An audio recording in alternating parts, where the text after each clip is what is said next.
970.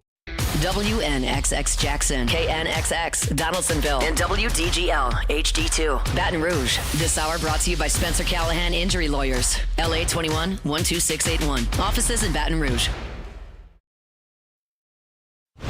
You're listening to The Hunt Palmer Show on 104.5 ESPN. Now, The Hunt Palmer Show. Yes! I feel like I've been waiting for this my entire life. You're listening to The Hunt Palmer Show on 104.5 ESPN, Baton Rouge. Jolly good fun. Jolly good. Locking down the middle of the day. America's favorite daytime fun show. Live from the Mercedes-Benz of Baton Rouge studio.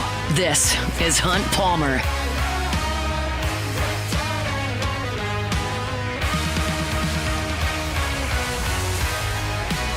Welcome in. Hunt Palmer coming to you from the Mercedes-Benz of Baton Rouge studio downtown in the capital city on this Mardi Gras day. Hopefully you got some time off to hit the routes early in the morning. Maybe stay out of the weather in the afternoon. If that's the case, we appreciate you hanging out with us during your time off. If you're working like us, we'll get you to the finish line today. Locked in for the next couple of hours. Glenn West and his normal Tuesday spot coming up here at the bottom of the hour. No Sharif Ishak today. He's got all-day Mardi Gras duties on television, so we'll catch up with him hopefully later this week. But LSU is at Rupp Arena on the hardwood tonight. LSU baseball scheduled to play North Dakota State coming up in a number of hours. We got some Saints potential trade news as well. So lots and lots to do here over the next couple of hours. Again, thanks for locking us in here on 104.5 ESPN Baton Rouge. Got Jacob back and Cassie Pizzali back there on the ones and twos. Let's get it started the way we start every day, our Genesis opening drive. It's time for Hunt's Opening Drive, presented by Genesis of Baton Rouge. I know that a lot of you watched LSU baseball over the weekend. I know that a lot of you didn't have that opportunity or decided against purchasing the ability to watch it, and I understand all of that. But the fact of the matter is that if you were paying attention to the LSU game against Nebraska on Saturday, there was probably a point in the first three innings where you looked up and said, I think LSU is going to make a change in the starting rotation. Fair to say? Now, that's early for that, and Anthony Ianson righted the ship, and he pitched it great in the fourth, and great in the fifth, and great in the sixth, and he gave LSU every chance to win the game, and the offense came back, paid that off, and the Tigers got a win. But if you've been watching for 3 weeks, you know that Cade Anderson and Chase Shores have been a little bit more dominating than Anthony Ianson, who's trying to induce some weak contact. Now, we did get the strikeouts going in the game on Saturday, but it just doesn't quite look as dominating as those other two guys. He doesn't quite have that velocity. The breaking ball, especially the curveball, didn't have quite as much bite on it. It's more of a pitch-to-contact type deal. And you look at this LSU staff, and you see the amount of massive talent that LSU's got all over this pitching staff, and you start to think about other options, and they're always going to be there. We have talked about specific examples of this. We do it every year, honestly, and we did it before opening day. The 2023 team started with Chase Shores and Riley Cooper in the rotation. Last year, on this opening weekend, you had Thatcher Hurd as your Friday night starter, and Gage Jump wasn't in the starting rotation. Things change every single year. It's very, very rare for anybody in college baseball to start 3 guys the first 3 games of a season and then have those guys be your same 3 workhorses 3.5 months later. It just rarely happens. It could for LSU this year, but there are other options. William Schmidt is a precocious talent. There's no question about it. That breaking ball he threw to finish the game on Saturday was something else. Connor Ware has a starter's pedigree. Started the game against Dallas Baptist. Looked really good early in that game. And you could look at some other guys on this team that profile down the line as starting pitchers. I think Kason Evans is going to be a starter at LSU at some point. What about Gavin Guidry? We haven't seen him yet. Like, there are other options and guys that you can get outs with. Here is where I land on this currently. I'm really hoping that Anthony Ianson can hold that second spot, because I think him holding that spot sets LSU's pitching staff up from a profile perspective in the best scenario to be successful. Hear me out when I say this. Anderson has the most potential as an ace right now as we sit here. Like, he's the guy for that job right now. He hasn't realized it. He's thrown 5 good innings and then kind of it gets a little bumpy, but you see why Jay Johnson and Nate Yeskie have him where they do in this staff. And I've made it very clear how I feel about Chase Shores in game 3s for LSU.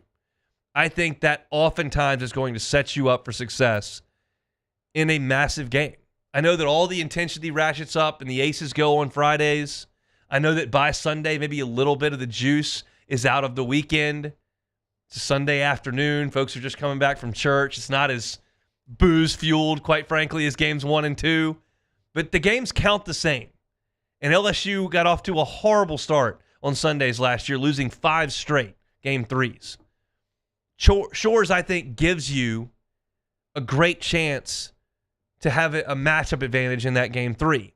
And then you start to go towards the other options and why they wouldn't be weekend starters. And I'll start with Connor Ware, who I think could do a really good job as a weekend starter for LSU. However, I like him in high leverage spots out of the bullpen when SEC play comes. He's the left-handed option I feel the best about. I feel better about Connor Ware against Texas A&M or Tennessee or Georgia or Mississippi State or whoever in the 7th inning of a tight game. I feel better about him getting multiple outs right now than I do Cooper Williams or DJ Primo. And I think Connor Ware should be pitching in those spots when they come in the next 11 weeks. That doesn't mean that Primo can't get out, so that doesn't mean that Cooper Williams won't develop. But right now, I think Ware is significantly better than those two guys, and that's the left-handed option I want out of the bullpen. I don't want to put Anthony Ianson back there, then have 2 left-handed starters in the rotation, but feel like my bullpen is weakened in terms of left-handed pitching. So I want Connor Ware in the bullpen come SEC time. That's part A to this. And the other guy is William Schmidt. And you might look at the way William Schmidt's throwing the baseball, which is really good. And you might look at the start that he had in the midweek. And you might look at the potential and the fact that he's potentially a Friday night guy down the line and go, just get that guy in there. They eased Aaron Nola into the rotation his freshman year. Same high school, big-time profile, hopefully drafted about the same position after a couple years at LSU. Just get him in there. But for the same reason I don't want William Schmidt in there, like, I want him in the back end of the bullpen, letting it fly, kind of like Zach Hess did late in his first year at LSU. I don't think you're going to get the same effectiveness from Anthony Ianson on cue late in the game as you might from William Schmidt. And yes, it's important to get off to a great start in game 2, and I'm not suggesting you just stick Anthony Ianson in there and just let him go and don't worry about any of the results. But if everything goes to plan, which of course rarely it does, but if everything were to go according to plan, I like Anderson at the front of the rotation. Ianson is a proven outskitter. I think it's reasonable to suggest that Anthony Ianson, a lot of times out in SEC play, can go 5 or 6 innings, 2, 3, 4 runs. That eats up 15 to 18 outs, that keeps you in almost every game, and you preserve a bullpen that has Connor Ware and William Schmidt and Kason Evans and Maverick Rizzi all ready to go over the course of a weekend. I'm going to throw Gavin Guidry in there when he's ready, but that's pretty good group of dudes, not even including DJ Primo and Cooper Williams and Jacob Myers and some of these other guys, Jaden Newt. But to me, it looks better on paper if Ianson can hold that job. So I'm not in a hurry to go try to see how much better I can get than Anthony Ianson with an understanding that maybe you don't. And you talk about developing that 4th starter. Why don't you just leave Connor Ware, put William Schmidt in the midweek, let him go 6 innings, keep him stretched out so they're ready to jump into the weekend rotation. I'm not willing to burn an arm on Tuesdays. Ever, ever, ever. I'm just not. I'm not willing to burn an arm on Tuesday that I then cannot use on Friday or Saturday. I'm not using William Schmidt or Connor Ware for 103 pitches against Nichols on a Tuesday. Not happening. Not with Florida coming up 3 days later. I, for a long time, have felt like it's a great idea to have a fourth starter. Because, hey, you might have to win another game in a regional. It'd be nice to have a guy that's ready to go 6 innings at the ready. Hey, you might get into the loser's bracket in Omaha. Need to have a guy ready to go that can give you 6 innings. So stretch him out all year. Use him as a midweek arm. I don't feel that way anymore. I feel more strongly about using those arms on the weekend in SEC games and then just having a stable ready to go if I get into a loser's bracket in a regional or in Omaha, and instead of having one guy go 6 innings, have 3 guys I feel like can go 2. That's kind of the way that I sit right now. We already know that if you get into the loser's bracket in one of those tournaments, like, you're going to have to get something from somebody that you don't normally get. You can go back to 2017, you got Caleb Gilbert. You can go back to winning the regional in Eugene. You can go to Javen Coleman. You go to Omaha, you get Nate Ackenhausen. You get Griffin Herring. Last year, after you lost the game, you had to come back and Griffin Herring had to go 6. Like, that's how that's got to go if you get into the loser's bracket. And I'm willing to take that chance if I get to that situation. But I know I'm going to have to play Tuesday games and then come back and play a really good team on the weekend. And I'm not burning Connor Ware or William Schmidt for 6 innings or 7 innings in that Tuesday game. I want them ready to go on Friday night if I need them in the bullpen. So while I sit here and am certainly evaluating options, and we'll get one more look behind the curtain before this team gets into SEC play and you start with Missouri, I think for LSU to be their best, Connor Ware's in the bullpen, ready to be a stopper. William Schmidt's in the bullpen, ready to be a stopper. Anthony Ionson's in that 2 spot. We'll see. Again, as I sit here on March the 4th, it would surprise me if in the final weekend of SEC play, when LSU goes to Columbia, South Carolina, that you have Cade Anderson, Anthony Ionson, and Chase Shores lined up ready to go. It would be a pleasant surprise. I would love it. We certainly saw Lang, Poche, and Walker run the gamut of 10 SEC weekends. But it feels like that's unlikely. We'll see. That's just my thoughts on LSU's pitching. That's our Genesis opening drive. Every car that is on the lot is online at genesisofbatonrouge.com. LSU at quarterback. I gave you my thoughts on Juwan Johnson moving. And now we've got some more information about LSU's plans potentially at quarterback and how they want to use those guys. And it involves some red shirts. We'll talk about that when we come back. The Hunt Palmer Show.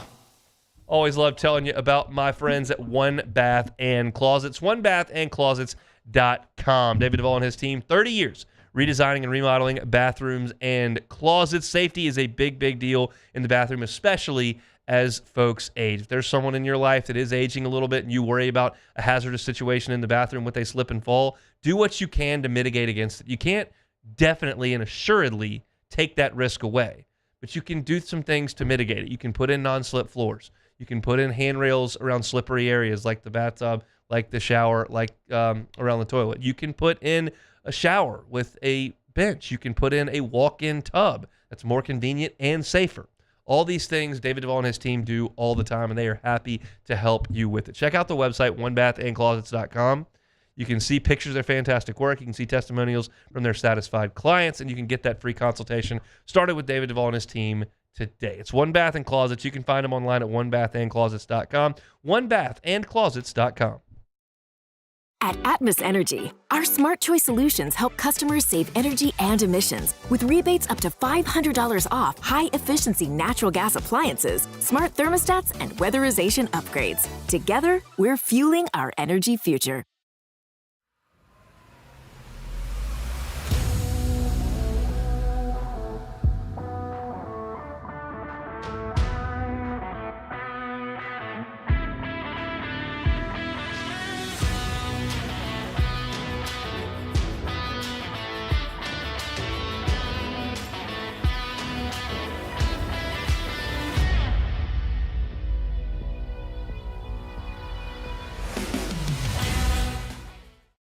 Looking for the ultimate game day experience? Come to the Queen Casino in Baton Rouge. Savor game day platters and snacks, plus drink specials at 1717 Kitchen and Cocktail. So come out for game day and let our team make you the MVP. The Queen Casino, where every moment is a win. At Bayou Automotive, we believe in a sales process that puts you first. We want you to experience an easy purchase with clear pricing and great service. Let Bayou Ford and Bayou Chrysler Dodge Jeep Ram be your trusted partners in finding your perfect vehicle. The crew at Bayou Automotive is going to do right by you. Jerry and Benny Payne began Central Plumbing Company out of their driveway in Tanglewood Subdivision. 50 years later and 4 generations down the road, we continue to serve Baton Rouge and the surrounding areas for all of their plumbing needs. Residential, commercial, industrial, or hospitality, Central Plumbing is here 24/7, 365. We want to thank our customers, family, and friends for 50 years of success. And looking forward to 50 more. At Auctioner, we know healing is a team sport. That's why we've partnered with world-renowned orthopedic surgeon Dr. James Andrews to create the Auctioner Andrews Orthopedics and Sports Medicine Institute. Whether you're a professional athlete or a weekend warrior, our team of specialists are dedicated to getting you back in the game. So whatever your reasons are for reaching your personal best, we've only got one: you. Auctioner Andrews Institute. Long live you. Family owned and community driven. Service Chevrolet Cadillac, a legacy you can trust since 1972.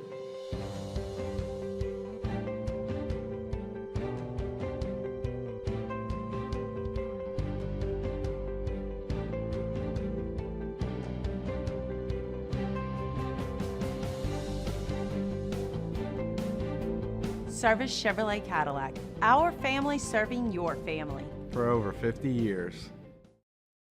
Crime has serious consequences, but anyone can make a mistake. If you find yourself in trouble with the law, know that you have rights, and it's okay to... You're listening to The Hunt Palmer Show on 104.5 ESPN, Baton Rouge.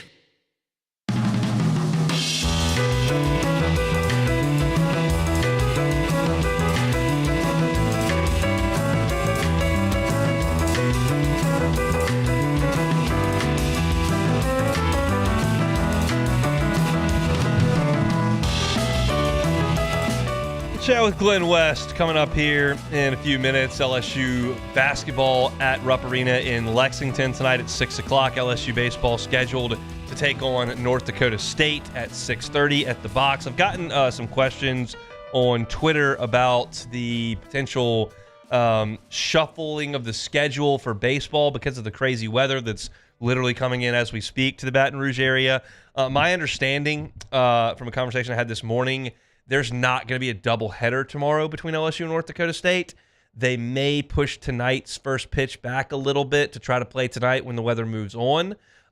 If they just can't play today, they're just going to play one tomorrow, and they'll try to make one up down the road. It sounds like not going to be a situation where they play two tomorrow. What's the I don't know. I'm not a box aficionado as you are, but which direction is the wind? Like, if the wind's blowing in or out, what are those cardinal directions? So blowing out would be north, okay, and northwest. Okay, so then it's going to be blowing in. It's a southwest wind right now, like 20 mile per hour southwest wind is what it looks like for 6 So that's coming out of the south. I think that means it's coming out of the south, blowing straight out. Okay, so then it would be blowing out. So then every fly ball would probably be a home run. Yes, so that would be fun. It would be. That would greatly benefit LSU, who's probably going to make more hard contact than the Bison if they play tonight. So yeah, we'll see. That's the news from. We'll let you know if they announce anything over the course of the next hour and 40 minutes or so. But as of right now, the game is on as scheduled at 6:30 from the Bucs. Let's talk a little football here. Brian Kelly spoke with The Advocate about LSU's quarterback situation. Obviously, as you look at it, Garrett Nussmeier returns as the starting quarterback. You brought in Michael Van Buren from Mississippi State in the transfer portal. He slots in. Colin Hurley is away from the program right now after that car accident that he was involved in. So no update on Colin Hurley's status as of yet, but he's certainly not in school or with the team right now. And then you have Juwan Johnson, who you have moved to quarterback from running back / star, however you want to phrase it. And I told you when this move was made, if you tell me that Juwan Johnson is playing quarterback as part of a package, He's actually going to rep with the running backs as well, that I can certainly get on board with that. I'm just not good with taking Juwan Johnson completely out of the mix at star, completely out of the mix at running back, just to go be the emergency third-string quarterback and take him completely out of any meaningful action. That's what I was vehemently opposed to when this idea was floated and we saw that the LSU official roster had him listed as a quarterback. Well, Brian Kelly tells The Advocate that between Colin Hurley, Juwan Johnson, and Michael Van Buren, none of those three players will play in 5 games this year. All of them will preserve a redshirt year. And this makes sense for all three of them for a number of reasons. For Colin Hurley, one, he skipped a year of high school. So you're just getting that back, basically. There could be medical here, obviously. You didn't play much last year. So, he needs to catch up life experience-wise, assuming he returns in a functional capacity to the football program. As I sit here right now and I talk to you, I don't know what Colin Hurley's physical situation is as a result of that car accident. And I'm not even going to speculate because I don't know anything about it. I just know that he's at home recuperating. So he needs time. That is beyond discussion. So that makes a ton of sense for him. For Juwan Johnson, he basically spent last year kind of cross-training between two positions, kind of settling at running back, not really playing defense. It was, in my estimation, without being at every practice, kind of a lost year for him in terms of development, certainly on defense. He needs to slow that clock down a little bit, and that makes a ton of sense. And then for Michael Van Buren, yeah, if he's not the starting quarterback, I mean, this guy's proven he can be a starting quarterback in the SEC. He was a former 4-star recruit. He had committed to Oregon, signed with Mississippi State, becomes the starting quarterback after the injury to Blake Shapen, and has a relatively successful year, making 8 starts for Mississippi State. He threw for 1,800 yards, threw for 11 touchdowns, added 5 rushing scores, was the SEC Freshman of the Week, threw for 306 yards and 3 touchdowns against Georgia. That's a guy that showed some things in his first year, but that's a guy who's proven he can start in the SEC, and he's not going to start this year, so preserve your year. And while you preserve that year, you have an opportunity to get those guys into 4 games. And Brian Kelly told The Advocate, we're going to get those guys in there in some packages to change things up from Garrett Nussmeier. And I'm all for it, because these guys are really athletic. Last year, Michael Van Buren was certainly a dual threat quarterback at Mississippi State. He, as I mentioned, ran for 5 touchdowns, showed some speed and some elusiveness, and I think absolutely can be a change of pace quarterback for you. And then you go to Juwan Johnson, who's as electrifying a player with the ball as LSU has on the roster. He's got an entire high school career that's the best and the most productive in Louisiana history to back that up. And what have we been talking about with this LSU offense? What's been the biggest talking point moving into next year? It's not who's going to take over for Kyron Lacey, who's the next Mason Taylor. It's, can they run the ball? You're overhauling your offensive line. You couldn't run the ball last year. Can you run the ball? Well, here's a way to make it work. Did you watch the 2 halves of the Texas A&M LSU game? A&M put a fairly immobile quarterback back there. Wigman's a decent athlete, but you get the point. Couldn't move the ball. Decided to put Marcel Reed in there, just run it a little bit. Seemed to work. I'm not suggesting LSU's going to have one of these 2 guys that just runs up and down the field on everybody like A&M did on LSU for the second half. But you understand the benefit to the running game when you bring in an athletic quarterback as part of a package. And Van Buren's certainly a more polished passer than Juwan Johnson, but you can't completely dismiss the idea that Juwan Johnson could make you pay with a pass, considering he was a quarterback in high school for 4 years. So I think this is a good idea. Your numbers are obviously a little bit skewed if you're going to let Van Buren play 4 games and you're going to let Juwan Johnson play 4 games. That's only 8 of the 12 on your schedule. so you can't do this in every game, and I don't believe Colin Hurley is a quick add to this list, but I like the idea of this. Give the defensive coordinator something else to look at. Give yourself some versatility in the run game.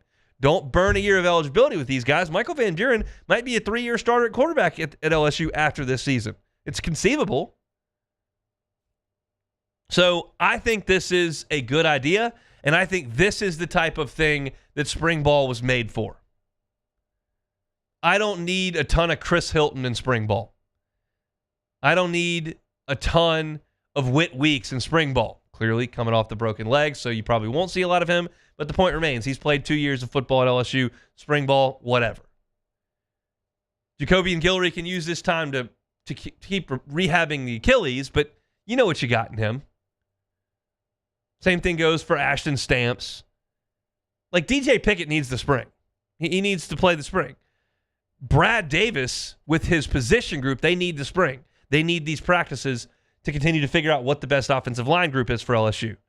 But if you're going to put in packages to run the football with some athletic quarterbacks that may either put Garrett Nussmeier split out in the slot in a Wildcat formation, or may take him off the field completely, well, this is exactly what that time of year is for. That kind of stuff.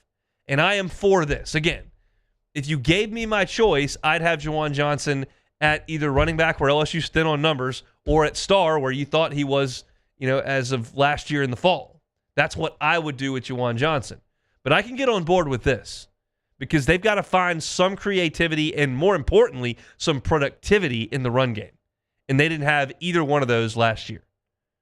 And the running game suffered because of that. The offense suffered at times because of that. I think the defense suffered at times because of that. So I like this idea. I think it's perfect for the springtime.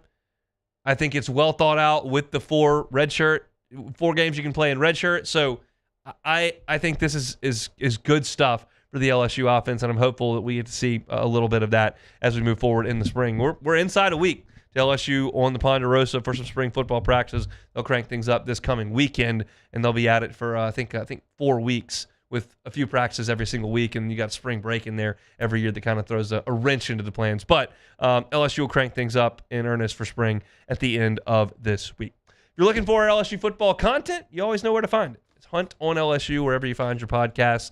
Certainly on YouTube, Apple Podcasts, Spotify, Google. Just search Hunt on LSU. It's all football all year round. So no basketball, no baseball, just football and recruiting. It's all there at Hunt on LSU. Step aside when we come back. Glenn West, Go 24/7 next. The Hunt Palmer Show. Jerry and Benny Payne began Central Plumbing Company out of their driveway in Tanglewood subdivision. 50 years later and 4 generations down the road, we continue to serve Baton Rouge and the surrounding areas for all of their plumbing needs. Residential, commercial, industrial, or hospitality, Central Plumbing is here 24/7, 365. We want to thank our customers, family, and friends for 50 years of success. And looking forward to 50 more. At Bayou Automotive, we believe in a sales process that puts you first. We want you to experience an easy purchase with clear pricing and great service. Let Bayou Ford and Bayou Chrysler Dodge Jeep Ram be your trusted partners in finding your perfect vehicle. The crew at Bayou Automotive is going to do right by you.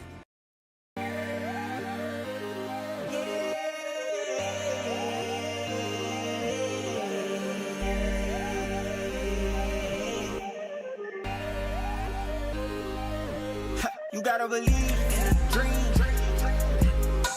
Believe. You gotta believe in a dream. Believe.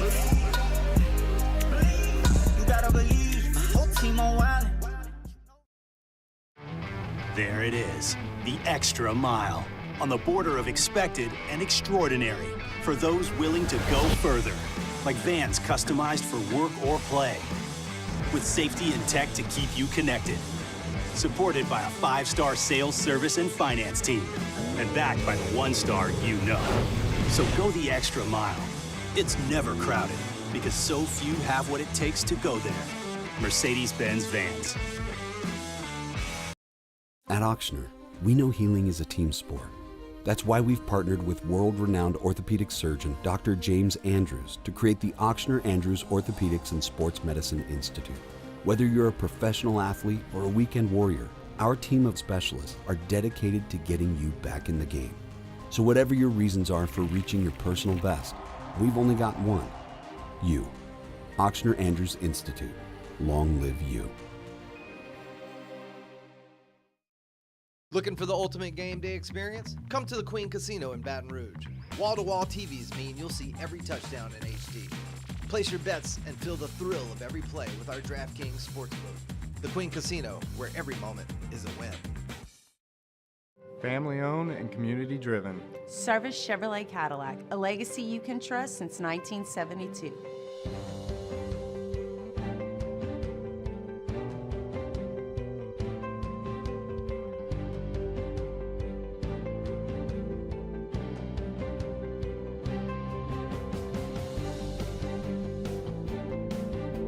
Service Chevrolet Cadillac, our family serving your family. For over 50 years.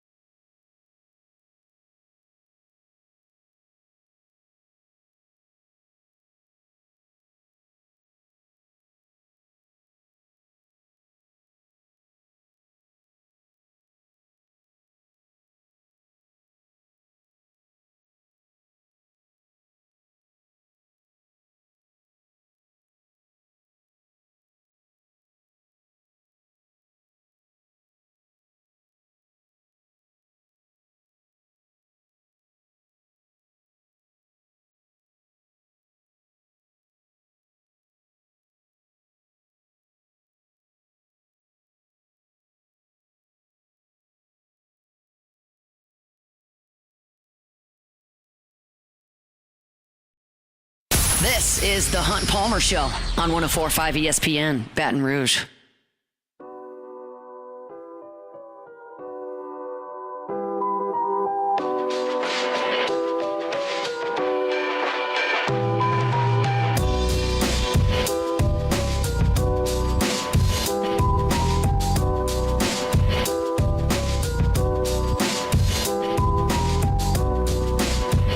Happy Mardi Gras to you out there. You are out and about. Hope you're staying safe with some nasty weather rolling through the state of Louisiana today. If you've turned in from the parade and just taking some time off, enjoy it. If you're working like us, we'll get you to the finish line here on 104.5 ESPN Baton Rouge. Time now to go out to the Jim's Firearms Hotline. Glenn West, Go 24/7, joins us every Tuesday. Glenn, how are you? Doing great, Hunt. How about yourself? Doing quite well. Let's talk hoops first. Tigers headed up to Rupp Arena. Have lost 3 in a row since that 2-game winning streak, if you want to call it that. I use some air quotes there. But I'm watching the minutes and the production, and they are committed to playing Curtis Givens and Victorious Miller, but those guys are not necessarily producing the way that they probably need to with the minute allotments that they're getting. They missed all of their shots, all threes on Saturday. What have you seen from those 2 freshman guards? Yeah, I think at this point, you got to roll out the freshmen. You got to roll out the future and take a look at what you got. And if those guys are going to be a huge part of your future, getting them those reps right now. I mean, you're right. They haven't been shooting the ball all that great in totality. I mean, they've had their moments. I mean, I think Victorious, the game before the Mississippi State one, had, I believe, 18 points in that starting lineup. So he's had some flashes. Curtis Givens has had some flashes, but and certainly Robert Miller has done some things as well. But he got into some foul trouble in the Mississippi State game. Didn't really have a huge effect from a scoring perspective. But I think it's important that you get all those guys some looks. I mean, I think if we're just being honest, they've still got a lot of development to do, and the only way to really learn about what you need to work on is just by going through some of these tougher times and through these struggles. And you're seeing that here play out in real time. But even a guy like Miller didn't. He played, I think, 7 minutes in that game against Mississippi State on Saturday. So he has been getting these increased opportunities at different points in the season, and I think they really trust what Curtis Givens can do from a distribution standpoint and just moving the offense, not turning the ball over. So at this point, you got to lean into those younger guys and see if they're going to be a huge part of your future. And the only way to do that is to get them as many game minutes as possible here down the stretch. Cam Carter's certainly not part of the future for LSU. He'll be out of eligibility after 3 more basketball games. how do you put into perspective Cam's season this year?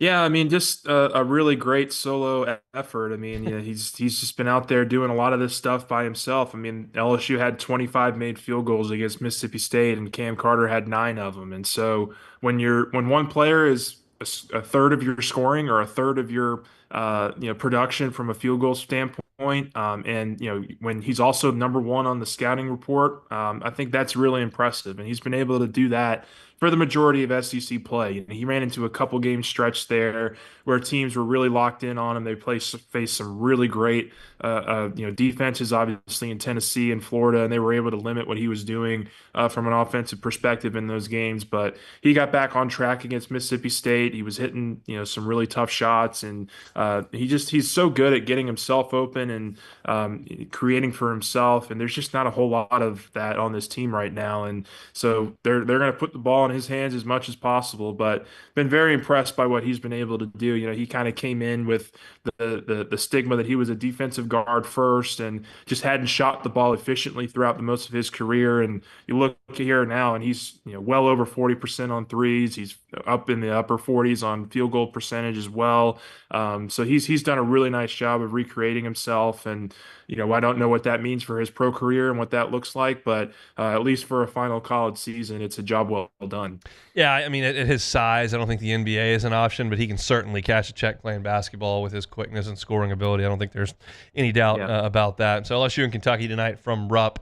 Coming up at 6 o'clock. Let's transition over to baseball. What was the biggest storyline for you from Frisco, Texas?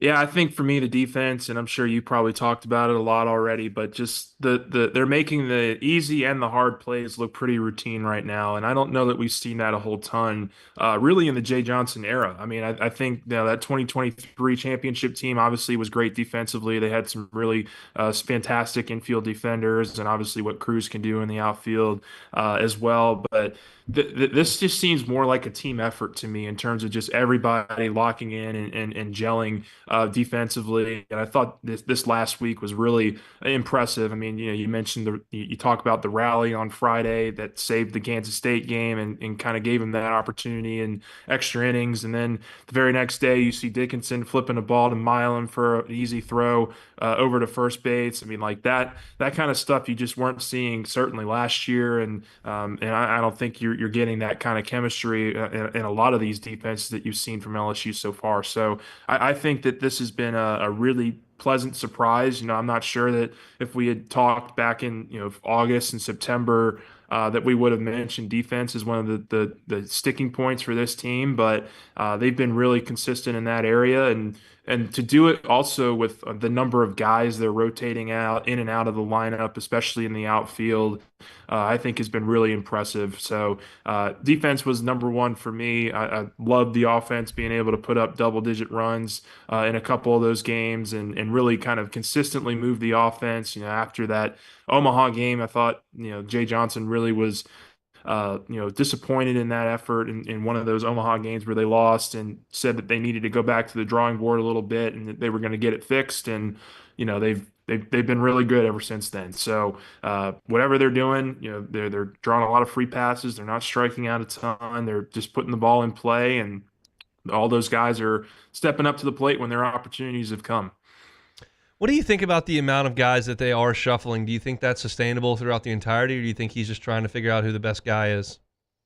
Yeah, I think eventually they're going to want to settle in on who the best guy is. And for me, at least in the outfield, I just have a hard time thinking that when the going gets tough, they're not going to turn to Josh Pearson. I mean, he was obviously the MVP from this last weekend's games, but you just watch him play and just having that veteran presence out there, a guy who's been through it all, has seen it all, and has been playing in those big games for the last 3 or 4 years now.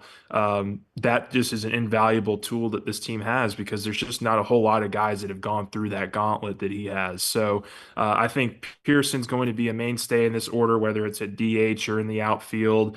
I think Jake Brown, Ashton Larson will still have their opportunities, but I think that core group of Brown, Larson, Stanfield, Curiel, and Pearson, I think you can find opportunities for all of those guys. and then you kind of just whittle it out from there. I mean, I'm even leaving out a guy like Ethan Fry, who had a really great weekend this past weekend as well, and he's been really consistent when he's getting his opportunities. So it's tough, man. I mean, I think all these guys are making it really difficult because they're all playing really well and they're doing their job, and that's just going to make it a good problem to have for Jay. And when they get into SEC play, we'll see if that doesn't continue to whittle down. But I think the outfield, you have your core guys. I think at catcher, Luis Hernandez has kind of certainly set himself apart over the last week or two. I think he's kind of that go-to guy at catcher for LSU right now. And then, we'll see what happens with the outfield. But I feel good about where they're at right now in terms of the guys that they're playing and the opportunities that those guys are getting and what they're doing with them. Daniel Dickinson ripped lower-level pitching at Utah Valley for 2 years, and he has done that again for 4 weeks here. Your thoughts on how he's going to translate to the SEC? Because if he can hit third behind Curiel and Jones, you've really got something at the top of the order. Yeah, no doubt. And I think what he's doing defensively, too, can't be going unnoticed either. I mean, he's made some really spectacular plays at second base, and I love everything about him and kind of the grind and the story that's behind him, and just kind of how overlooked he was for a lot of his high school career and certainly in college in the first couple of years as well. It's nice to see him come out here and have this kind of start and to kind of get the LSU fan base behind him immediately, because I honestly don't know what to expect when SEC play gets here. I mean, it's just something he hasn't faced before. I think the fact that he's having this success right now is really good for his confidence and his momentum as they go into those first few series. But what I can say is that he takes really good at bats. He's very hard to get out. He doesn't swing at a whole lot of pitches that are not in his zone or not in his plan, and that should carry over into the SEC. But the SEC arms, as we know, they're a lot harder. They've got a lot more movement to them, and it's going to be an adjustment for them when they get to that point. Starting rotation, I talked about it at the top of my show today. Ianson was real bumpy through 3 innings on Saturday, and then he steadied the ship. I know that there are a lot of options that you could consider as alternatives in the starting rotation, whether it's in Ianson's spot or somewhere else. But how do you feel about the way that those 3 guys have performed, and would you like to see somebody else give an opportunity? I mean, I watched a lot of the Connor Ware game from last week, and I think he's the guy. If there is a move that's going to be made in that weekend rotation, I think he'd be the first one to get that opportunity in the weekend. I don't think there's really any debate there about kind of who that 4th guy is in that starting lineup rotation. And so, you mentioned Ianson there, was very impressed, and Bryce Kuhn, who works for us over at Go247, was out there in Frisco, and he came away extremely impressed by what he saw from Ianson in terms of his demeanor after the game, and certainly to kind of get those 9-12 outs there after giving up 5 runs early in his outing. So that's good things that you like to see from pitchers, particularly starting pitchers that you're hoping to kind of get deeper into games, for them to make those in-game adjustments like that. Really important. Chase Shores, I think for the first time we saw the command a little bit rocky. I thought was spectacular his first 2 outings of the season. So we'll see if that's just an anomaly or if it's maybe the start of a trend. I know Shores, he's probably going to be back in the lab working real hard to get that control back a little bit. And Anderson's been fantastic through 5 innings of every single outing he's had. It's just been that 6th inning where things have maybe gotten a little bit choppy for him in the last 2 starts in particular. But I don't think he's going anywhere in that Friday night role, at least in the immediate term. I think Jay Johnson loves his demeanor and loves what he can offer LSU from that Friday night role to start. And so unless he gets hit, right out of the gates here over the next couple weeks and it looks really shaky, I don't think any of those 3 are going anywhere in the short term. And I think that's a really good problem to have if you're LSU, when you've got Ware in those midweek games, and certainly what you can do with him in the bullpen on weekends. LSU spring football coming up this weekend. Is there one position that you'll be looking at more closely than any other at the beginning? I think secondary for me, particularly at cornerback. I mean, that's the one position here where I think most people are in agreement. LSU's made the biggest talent upgrade, whether it's through freshmen or through the transfer portal. So what they do with Jakeem Jackson, Mansour Delane, DJ Pickett, that trio in particular, and how that weaves in with what Ashton Stamps and PJ Woodland, how they look, in their second year as potential rotational guys for them. So, just I think cornerback is going to be interesting to watch. Safety for sure, and then interior defensive line. I mean, with not having a defensive line coach, how Kevin Peoples kind of gets those tackles in formation and starts coaching them up until they get somebody in there. I think is going to be very interesting to watch unfold. So a lot of defense, but that's the one area I think here where if you're LSU, you really need to see the biggest uptick and improvement to really become the kind of team they want to be next year. It's that time of year where all three sports kind of converge at once. LSU spring football cranks up this weekend. Basketball still got a week to go. Baseball just getting closer to SEC play. You're looking for team coverage, recruiting coverage. You can find it all at Go 24/7. Glenn's with us every single Tuesday. Thanks, man. All right. Thanks, Hunt. Glenn West, senior writer over at Go 24/7. Appreciate his time each and every Tuesday. All right, one more segment to go here in hour number 1. There's been some breaking news out of the ACC. We'll talk about it coming up next. The Hunt Palmer Show. Highland Insurance Group, HighlandIG.com is that website. Saw Jonathan Carbell on the golf course this weekend. Always enjoy our run-ins. Always enjoy our conversations. The guy's stand-up dude, awesome dude, and heck of insurance broker. And if you're looking for one, I would highly recommend you check out the Highland Insurance Group. They separate themselves based on their expertise when it comes to the policy language. They make sure that your policy is in position to respond properly to any situation that could arise. They are not going to be a silver bullet. You call the Highland Insurance Group, hey, I just got my renewal number from my broker. We've got to renew in 2 days. Can you cut like 10 or 12% off of this? We got a big increase. No, that's not how this works. They're certainly going to consider the premium. That's a big, big deal to all of their clients and certainly a big deal to the folks at Highland Insurance Group. But the most important thing and the thing that they can control is the coverages. And that's where they're going to take care of you. You never know when that big issue may arise. You want that insurance policy that you're paying a lot of money for to respond properly. And that's what the Highland Insurance Group is going to ensure happens. The Highland Insurance Group, you can find them online at HighlandIG.com. HighlandIG.com.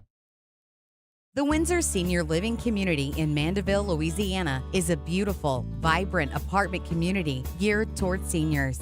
They are nestled right in the heart of Mandeville, where seniors live a more carefree lifestyle in spacious apartments with the peace of mind that comes from having a little extra help. Call the Windsor at 985-624-8040 to schedule a lunch and tour. Come see how the Windsor can be your passport to peace of mind. Crime has serious consequences, but anyone can make a mistake. If you find yourself in trouble with the law, know that you have rights, and it's okay to demand them. The law offices of O.C. Brown are here to protect you and your rights. Felony or misdemeanor, DUI or drug charge. No matter what crime you're accused of, you still have rights. Let the law offices of O.C. Brown uphold them. Call 225-343-1111. Your law firm for a lifetime. At Bayou Automotive, we believe in a sales process that puts you first. We want you to experience an easy purchase with clear pricing and great service. Let Bayou Ford and Bayou Chrysler Dodge Jeep Ram be your trusted partners in finding your perfect vehicle. The crew at Bayou Automotive is going to do right by you. Jerry and Benny Payne began Central Plumbing Company out of their driveway in Tanglewood subdivision. 50 years later and 4 generations down the road, we continue to serve Baton Rouge and the surrounding areas for all of their plumbing needs. Residential, commercial, industrial, or hospitality, Central Plumbing is here 24/7, 365. We want to thank our customers, family, and friends for 50 years of success. And looking forward to 50 more. At Auctioner, we know healing is a team sport. That's why we've partnered with world-renowned orthopedic surgeon Dr. James Andrews to create the Auctioner Andrews Orthopedics and Sports Medicine Institute. Whether you're a professional athlete or a weekend warrior, our team of specialists are dedicated to getting you back in the game. So whatever your reasons are for reaching your personal best, we've only got one: you. Auctioner Andrews Institute. Long live you. Family owned and community driven. Service Chevrolet Cadillac, a legacy you can trust since 1972.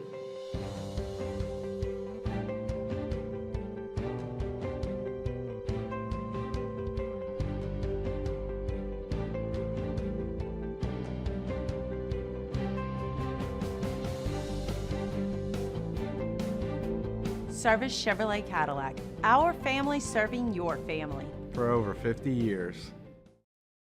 At Atmos Energy, our smart choice solutions help customers save energy and emissions with rebates up to $500 off high-efficiency natural gas appliances. You're listening to The Hunt Palmer Show on 104.5 ESPN, Baton Rouge.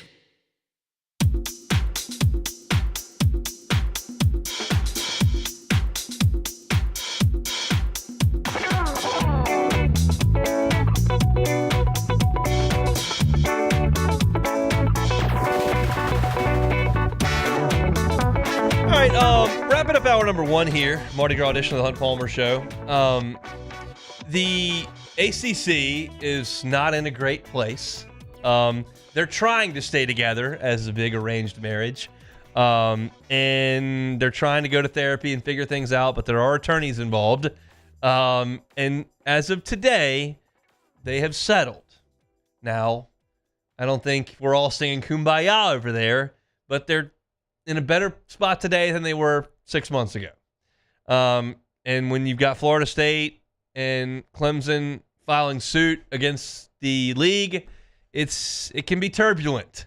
And so here's essentially, and I'm not going to go into every single detail because there are a lot of details, but the biggest detail that has come forward is that you look at the way that they distribute their revenues amongst the member institutions, and they're going to change the way that they do that. And they're doing that to appease the big schools who are filing suit and actively looking to get into the SEC and the Big Ten. They have to appease those schools. And so what they've done is they've taken this revenue, and 40% of that revenue that they get annually is going to be divided equally amongst the institutions. 40%, everybody gets their cut. That leaves the 60%, and they're going to go to television ratings.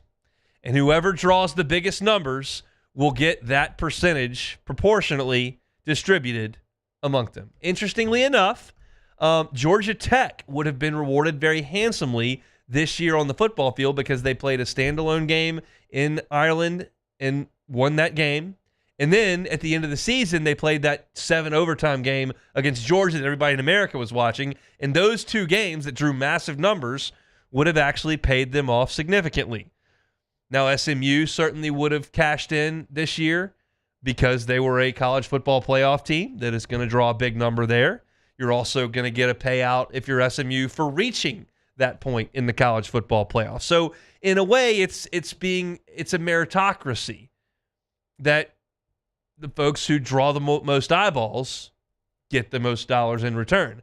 I'm not sure how much this does for Boston College. I'm not sure how much this does, for some of the teams like Wake Forest that may be out of the limelight, but this is the way that they're trying to keep Florida State and Clemson and North Carolina and Miami happy.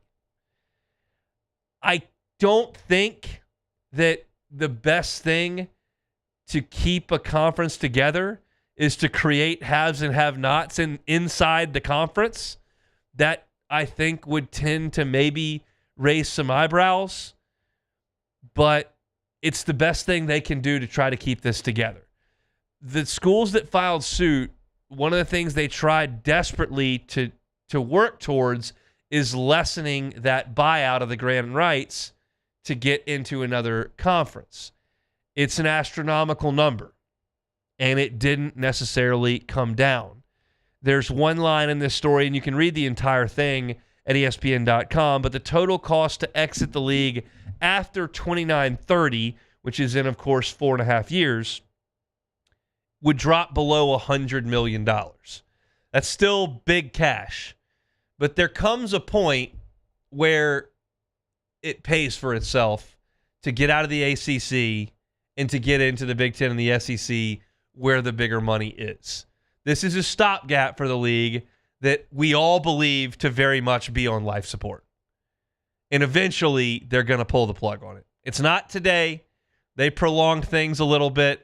The attorneys put their pens and pencils down, and we have quieted things for now based on my reading of this story at ESPN.com. However, you understand that there's still a school in Florida State that said earlier this week on the record, it's not a matter of if we leave, it's when we leave. So I don't believe that has changed. They got something done in the short term while they're trying to figure out a way out of this grant rights deal. And the way to stopgap that is to rally some of the cash for the big boys because they draw more numbers. But it's not ultimately going to be enough to keep Florida State with NC State, with Wake Forest, with Boston College, with Syracuse, with some of these schools. They're going to get into the big boy playpen. It's just a matter of whether or not the SEC will allow them in finally, or whether the Big Ten swoops in.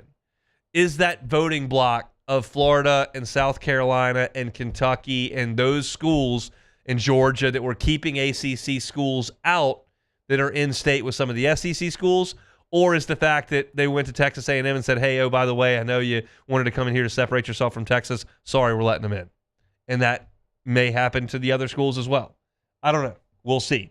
But what I can tell you is this helps the ACC for a brief point in time. It's not going to keep everybody happy for a decade. So that's it for hour number 1 here. Some Tuesday edition of the Hunt Palmer Show. We'll pause for Sports Center. Come back. Got to talk LSU, Kentucky Rupp. Got to talk LSU, North Dakota State. And we'll talk some Saints as well. Happy Mardi Gras, everybody. See you for hour number 2 next. The Hunt Palmer Show. Genesis of Baton Rouge. GenesisofBatonRouge.com is the website. When I say Genesis of Baton Rouge, you should think luxury vehicle. I know when I say luxury vehicle, there are probably some brands that come to mind. And Genesis may not be one of those right now because it's fairly new to the game, relatively speaking. You may not have been to the dealership at Airline and Pico because it's only been there for 2 years. But I highly recommend you go by and check them out, and you'll understand what makes them a luxury brand of vehicles. And if I say luxury brand of vehicles, you go, I can't pay for that. Just give it a shot. Check out the inventory at GenesisofBatonRouge.com. Start that process. Get behind the wheel. You may change your mind. It's a luxury experience at an affordable price. That's the Genesis model. They're online at GenesisofBatonRouge.com. They're at Airline and Pico. It's Genesis of Baton Rouge. GenesisofBatonRouge.com.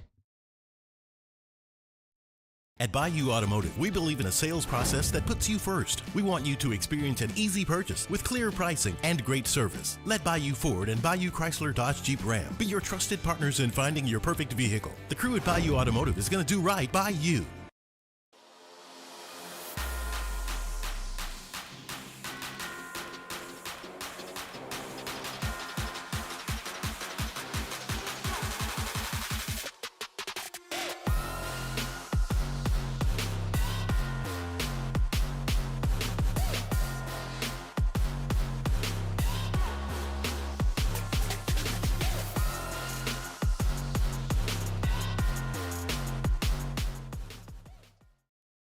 Gulf Coast Bank and Trust is giving our customers the power to bank anywhere, anytime during this challenging event. And we're right there with you. Our mobile banking app is a smart way to manage your money and time. Gulf Coast Bank and Trust, the bank that cares about you. There it is, the extra mile, on the border of expected and extraordinary, for those willing to go further, like vans customized for work or play, with safety and tech to keep you connected. Supported by a 5-star sales, service, and finance team. And backed by the 1-star you know. So go the extra mile. It's never crowded because so few have what it takes to go there. Mercedes-Benz Vans. Crime has serious consequences, but anyone can make a mistake. If you find yourself in trouble with the law, know that you have rights, and it's okay to demand them. The law offices of O.C. Brown are here to protect you and your rights.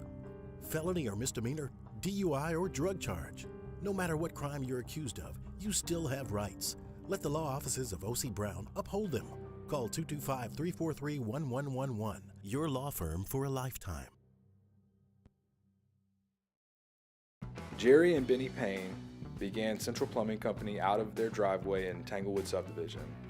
50 years later and 4 generations down the road, we continue to serve Baton Rouge and the surrounding areas for all of their plumbing needs. Residential, commercial, industrial, or hospitality, Central Plumbing is here 24/7, 365. We want to thank our customers, family, and friends for 50 years of success. And looking forward to 50 more. At Ochsner, we know healing is a team sport. That's why we've partnered with world-renowned orthopedic surgeon Dr. James Andrews to create the Ochsner Andrews Orthopedics and Sports Medicine Institute.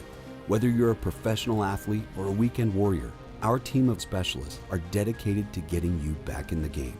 So whatever your reasons are for reaching your personal best, we've only got one: you. Ochsner Andrews Institute. Long live you. Family owned and community driven. Service Chevrolet Cadillac, a legacy you can trust since 1972. This is SportsCenter. I'm Christine Lisi. Saquon Barkley's been rewarded by the Eagles. 2-year, $41 million extension, reports ESPN's Adam Schefter, making him the highest paid running back in NFL history and the first 20 million plus per year running back. Cowboys and defensive tackle Osa Odighizuwa agreed on a 4-year, $80 million deal, $58 million guaranteed. NBA Mavericks got the news on Kyrie Irving they'd feared. According to ESPN's Shams Charania, the star guard and team's best overall player this season will miss the remainder of the season with a torn ACL. ESPN NBA analyst Kendrick Perkins. It is not the end of the world for him. The doctors that the league have and the technology that you have, yes, I understand it's an ACL, but Kyrie will be back. He will be back stronger. One of the most mental tough guys that we've ever been around when it comes to putting in the hard work and approaching the game of basketball. Kyrie will be just fine. Irving, $43 million player option for next season. NHL Bruins captain Brad Marchand, week to week with an upper body injury. Hey, it's your resident Super Bowl champ, Chris Candy, coming up Wednesday with NFL free agency less than a week away. I'll tell you the perfect landing spot for all the available players. It's unsportsmanlike, 6 a.m. Eastern, right here on ESPN Radio, ESPN2, and ESPNU. Now, the Hunt Palmer Show. Yes! I feel like I've been waiting for this my entire life. You're listening to the Hunt Palmer Show on 104.5 ESPN Baton Rouge. Jolly good fun. Jolly good. Locking down the middle of the day. America's favorite daytime fun show. Live from the Mercedes-Benz of Baton Rouge studio. This is Hunt Palmer.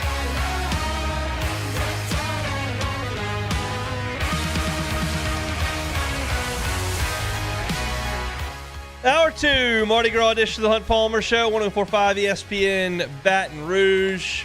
Hope your Mardi Gras is going well. Weather rolling in here to the Baton Rouge area. Hope everybody is staying safe. If you're at home for the day, enjoy the rest of the afternoon. If you're on the grind today, as we are, we'll get you to the finish line. Appreciate you hanging out with us here on 104.5 ESPN Baton Rouge. Saints' potential trade targets, including a well-known tight end. Is that something the Saints should get into? We'll get into it 15 minutes from now. LSU in Kentucky from Rupp Arena. Coming up tonight, that's a 6 o'clock tip-off. We'll talk about it at the bottom of the hour. I do want to talk a little bit of baseball right now. Right before we went back on the air, Beck looked at me and says, Hunt, I'm not going to pay attention to you for the next hour because Arsenal is playing soccer. So, Beck, tell me about this soccer game, huh? It's the Champions League. We're into the round of 16. Wow. Yep. Arsenal are playing PSV, which are a Dutch league team. Dutch? Yes. Can't say I've ever heard of them. No, you probably haven't because I think you probably only heard of like 5 teams. So let's see how many Champion League teams I can name. Arsenal, Liverpool, Chelsea. Chelsea's not in the Champions League. Man United. Nope. Man City. Yes. Got a couple. Juventus. They are actually out. They lost. Hate to hear that for Juventus. Yes. That's tough. That's a tough beat for them. Yeah. What about that team that was the upset-minded team that was like a crazy long shot to win it? Leicester? Leicester City. They are not in the Champions John League. Leicester City. What about the one Always Sunny in Philadelphia owns? Wrexham? Wrexham. They are in the 3rd division of the English league. So they Is that like the Sun Belt? It's even worse. It's like Division 2. All right, Wrexham. That's tough for them. Yeah. All right, I've given you all the Champions League I got. How do we feel about Arsenal's, the Gunners' chances to get the result today? They should be pretty good, but PSV has actually been playing well, so it might be a pretty hotly contested game. Let me give you my keys to the victory for Arkansas. All right. Good touches. Arkansas, Arsenal, same thing.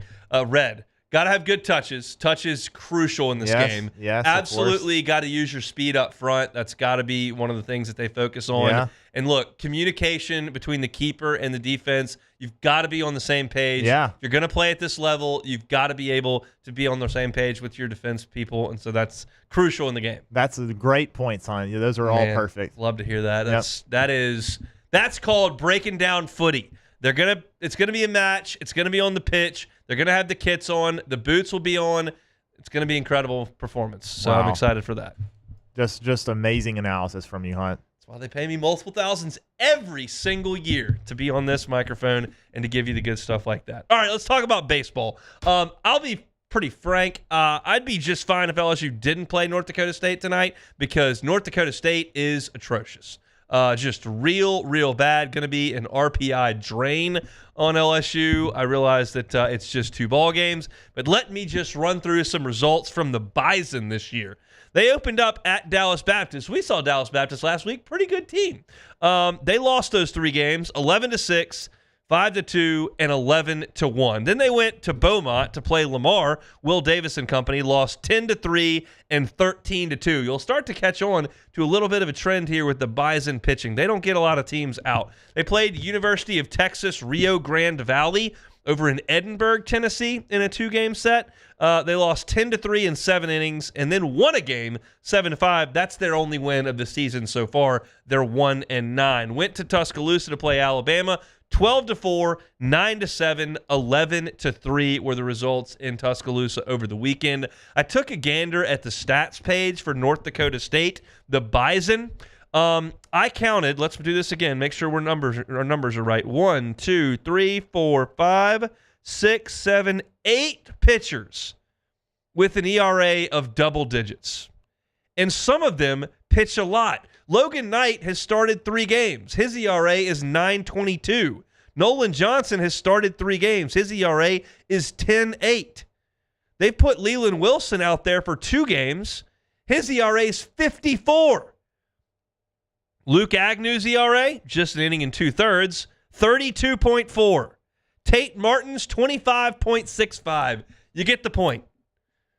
They don't have anybody with an ERA under 3 except for Julian Hatcham, who has somehow thrown 3 shutout innings. He needs to be pitching every game for them, apparently.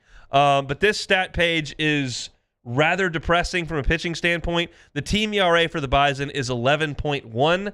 And did we add that there is a massive amount of wind blowing in Baton Rouge today, and it appears that it is blowing straight out. It could be an absolute launching pad. We might time travel back to 1997 in a couple of hours if LSU and North Dakota State play this game tonight, because there is no pitching on that Bison squad. Offensively, it's not great either. Jake Shafter has been really good for them. He's hitting .436. Davis Hamilton has been really good for them. He's hitting .323. Those 2 guys have been good. They've only combined for 1 homer between them, but they're getting some base hits. Nobody else on the team has really hit at all. .278 is your highest average. They're going to put 4 guys in the starting lineup with batting averages under .207 today if LSU and North Dakota State play this evening. It's a really bad baseball team. They're getting knocked all over the yard by Lamar, Rio Grande Valley, and Dallas Baptist. Certainly are by Alabama and will for LSU if the Tigers get a chance to play this game tonight. We'll see. I mentioned this in the first hour, but I'll reiterate for those that are just tuning in. There is no plan at this point to play a doubleheader tomorrow. If LSU and North Dakota State cannot get on the baseball field this evening, then they're just going to play 1 game tomorrow and then find a replacement down the road. You can always get Southeastern to come over for a midweek game or something in May if you want to do that. So LSU and North Dakota State will play tomorrow. We'll see about tonight. The plan is right now to play at 6:30. Anything that I'm looking for in this game? Well, certainly I want to see who the starting pitcher was. I gave a long segment at the top of the show today about starting pitching and how I don't want to burn significant arms on most Tuesdays. Now, you got North Alabama coming this weekend. I don't care who they throw today. I don't care who they throw tomorrow. Let them have it. If you want to see Connor Ware or William Schmidt go 5 or 6 innings, fine. That's great. I don't want to do that before an SEC weekend, but you can this time around. But I'm curious how they slot it. I think Connor Ware is likely to go in one of these two games. I think the likelihood that he goes somewhere around 90 pitches is not very high. I think they would like to keep him stretched out. I don't think they would like to completely burn him and get him up to the pitch counts that we've seen from the other guys in the weekend rotation that are up now north of 90 pitches when they've got it going. So as far as starter, I'd like to see who's going, and I'm kind of keeping my eye on Josh Pearson right now because it felt like that Jake Brown and Ashton Larson were making a real push, and Ethan Fry has swung the bat well and he hit that home run, but it feels now like they're going to ride a little bit of a hot hand with Josh Pearson, and I'm good with that. And I think that's likely to be what you'll see from LSU from a position player standpoint moving forward. They will play some matchups if they see something in the starting pitcher or maybe see something in a key bullpen guy that you want to be able to account for, whether that's in the starting lineup or if it's going to be coming off the bench in the late innings. They'll still use that, but I think if somebody proves over the course of a couple of days that he is seeing the ball really well, like Josh Pearson did over the weekend where he was the tournament MVP, well, that warrants more time in the lineup. And it can be in the outfield. It can be at the DH spot. They can move those things around. But Pearson's proven over the course of 3 years that he is a good defensive outfielder, and he's certainly a better defensive outfielder than Ethan Fry or Ashton Larson at this point. So I think you're probably going to see a lot of him. That makes Jake Brown in and out of the lineup, and he has actually swung the bat really well. It's interesting because LSU has more capable hitters than they're able to put in the lineup. And when I have asked multiple guys, Jake Brown and Ashton Larson and Josh Pearson, I've asked all three of them now that I think of it, in post games, like, are you okay not playing every single day and then having the opportunity when you do and feeling like you have to take advantage of it or you don't know when the next opportunity is going to come? And all of them have said the right things. In my conversation with people inside the program, Josh Pearson and Jake Brown are two of the first guys that get brought up when I hear about guys who just want to play for LSU. They just want to help LSU win any way they can do it.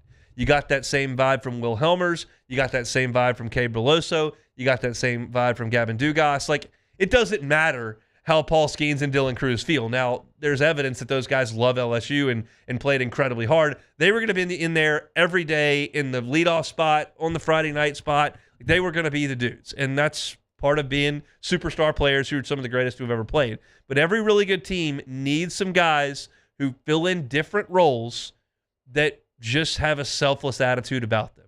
And Jay Johnson has preached that and preached that and preached that in his time building rosters at LSU because he understands how important it is to build depth, and then when you have depth, it means everybody can't play.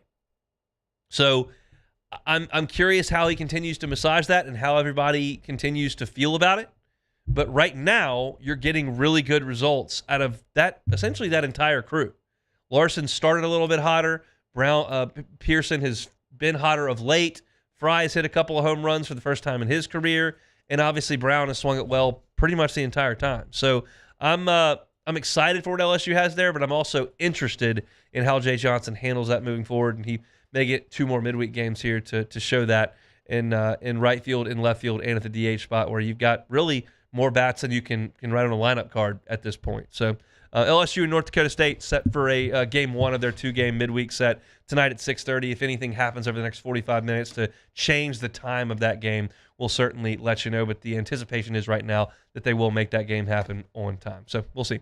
That's our LSU baseball report here on this Tuesday. We'll come back. Saints, can they make a trade for a tight end? Is there a former Tiger that does make a lot of sense for the New Orleans Saints? We'll tell you who next. The Hunt Palmer Show. Audio Video Security Solutions, avssla.com is that website. Mitchell Fisher and his team, just phenomenal to work with from the installation to the customer service afterwards. It's been great. And Mitchell Fisher did a number of things for us at the Palmer crib. Put in our new sound system for the television as well as out on the back patio. And they did our security system as well. They can do all that. It's audio, it's video, and it's security. All there in the name, Audio Video Security Solutions. The beauty of working with Mitchell Fisher and his team is that you know you're working with a local company based right here in Baton Rouge that can be there to help you in basically a moment's notice. I give you Mitchell Fisher's cell phone number just about every day, and that's our point person for contact with the company when we have something that we have a question about or have something new we like to look into, we call Mitchell at 225-439-7920. Again, that's 225-439-7920, and he's always available to help us. It's Audio Video Security Solutions.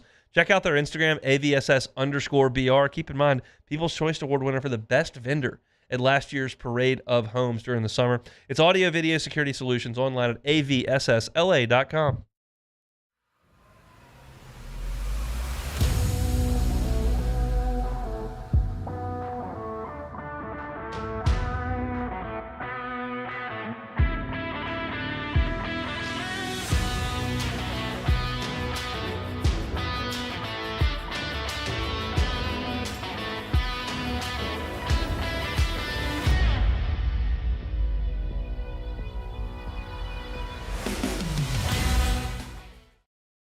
Crime has serious consequences, but anyone can make a mistake. If you find yourself in trouble with the law, know that you have rights, and it's okay to demand them. The law offices of O.C. Brown are here to protect you and your rights. Felony or misdemeanor, DUI or drug charge. No matter what crime you're accused of, you still have rights. Let the law offices of O.C. Brown uphold them. Call 225-343-1111. Your law firm for a lifetime. Jerry and Benny Payne began Central Plumbing Company out of their driveway in Tanglewood subdivision. 50 years later and 4 generations down the road, we continue to serve Baton Rouge and the surrounding areas for all of their plumbing needs. Residential, commercial, industrial, or hospitality, Central Plumbing is here 24/7, 365. We want to thank our customers, family, and friends for 50 years of success. And looking forward to 50 more. At Ochsner, we know healing is a team sport. That's why we've partnered with world-renowned orthopedic surgeon Dr. James Andrews to create the Ochsner Andrews Orthopedics and Sports Medicine Institute. Whether you're a professional athlete or a weekend warrior, our team of specialists are dedicated to getting you back in the game. So whatever your reasons are for reaching your personal best, we've only got one: you. Ochsner Andrews Institute. Long live you. Family owned and community driven. Service Chevrolet Cadillac, a legacy you can trust since 1972.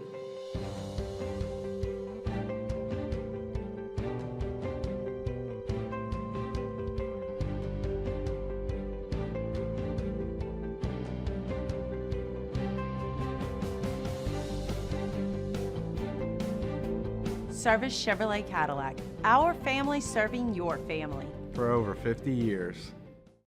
Looking for the ultimate game day experience? Come to the Queen Casino in Baton Rouge. Savor game day platters and snacks, plus drink specials at 1717 Kitchen and Cocktail. So come out for game day and let our team make you the MVP. The Queen Casino, where every moment is a win.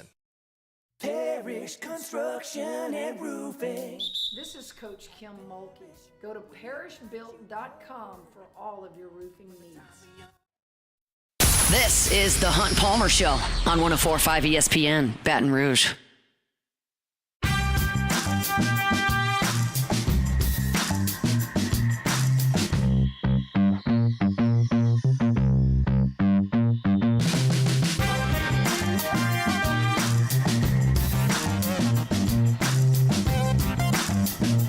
All right, we'll talk LSU Kentucky here in the next segment. Tigers at Rupp Arena on Mardi Gras Day. What could go wrong, LSU Kentucky on Mardi Gras Day, huh? Nothing, a little 31-point comeback in the early 90s. I'm flashing back there. Hopefully LSU has a 31-point lead. I'll take my chances. Another 31-point lead. Hopefully LSU could hold it at that point. Couldn't over the last 15 minutes of that game back in the mid-90s on Mardi Gras Day. We talk Saints here. There's a story that I saw published today that was discussing some potential trade targets for the Saints. John Seigler at Saints Wire penned it, and there were a couple of very interesting names. We'll get to a former LSU Tiger here shortly, but I want to start with Raiders tight end Michael Mayer. Apparently the Raiders at the Combine were shopping Mayer a little bit. He was a second-round pick 3 years ago, and they feel like that they could get some value for him because we know what the Raiders now have at tight end. They went in the first round of the last draft and got Brock Bowers, who smashed all the tight end records, is a rookie and is the future of the Raiders at that position.